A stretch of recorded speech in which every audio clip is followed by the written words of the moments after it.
পুজো উপলক্ষে চাঁদা দেওয়া যাবে কি যাবে না? প্রথম কথা হচ্ছে এটা যে অমুসলিমদের সঙ্গে দুনিয়াবি যে কোনো লেনদেন, আদান প্রদান, সাহায্য সহযোগিতা সব করতে পারবেন। একজন অমুসলিম এসেছে, ভাইজান আমার বোনের বিয়ে দিতে পারছি না, কিছু টাকা দেবেন। আপনি যদি সামর্থ্য থাকে 1000 জায়গায় 2000 দেন, জায়েজ নেকি হবে। একজন অমুসলিম এসে বলছে, ভাইজান আমার মা হসপিটালে ভর্তি আছে, ও পজিটিভ রক্ত লাগে, ব্লাড লাগবে। আপনার যদি ও পজিটিভ ব্লাড হয়, আপনি দ্রুত গিয়ে সে অমুসলিম হিন্দু বোন বা মেয়ে যেই থাক না কেন তাকে দিয়ে দেন, নেকি হবে। ওটা শরীরের যদি রক্ত লাগে, রক্ত দিবেন অমুসলিমদেরকে, এটা জায়েজ, বৈধ, নেকি হবে।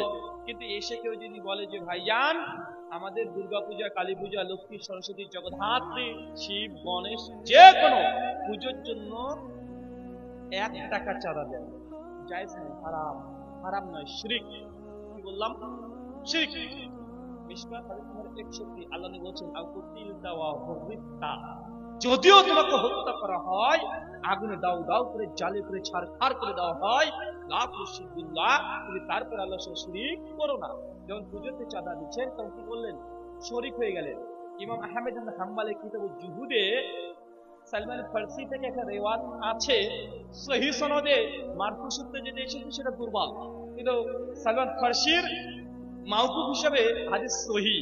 তিনি বলছেন যে একদা একটা গ্রাম দিয়ে দুইজন বন্ধু একসঙ্গে যাচ্ছিলেন, পথিমধ্যেই কিছু মানুষ ওই দুই বন্ধুকে ধরেছে। সামনে কিছু মূর্তি ছিল।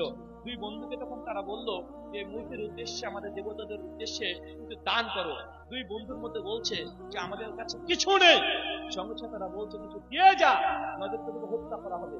দুই বন্ধুর মধ্যে একজন বন্ধু চট করে তখন বলছে, ভাইজান আমাদের কাছে কিছু নেই। ওরা বলছে পকেটে দেখ, কিছু না থাকলে একটা মশা কিংবা মাছ মেরে হলেও দিয়ে যা দেবতাদের উদ্দেশ্যে, নচেত যেতে দেবো না। দুই বন্ধুর মধ্যে একজন চট করে কিছু না পাওয়াতে একটা মশা কিংবা মাছ মেরে অমনি দান করে দিয়েছে তাদের ওই দেবতার সামনে। আল্লাহ নবী বলছেন দাখালা নার, ওদেরকে জাহান্নামে দেবে। কোথায় গেল? আর একজন ব্যক্তি বলছে কিছু দে, বলছে আমি আল্লাহ ছেড়ে কার কিছু দিই না। সঙ্গে সঙ্গে সঙ্গে সঙ্গে সঙ্গে সঙ্গে ওই ব্যক্তিকে হত্যা করে দিল। আল্লাহ নবী বলছেন দাখালা নার, দাখালা জান্নাহ। এই ব্যক্তি কোথায় গেল? জান্নাত।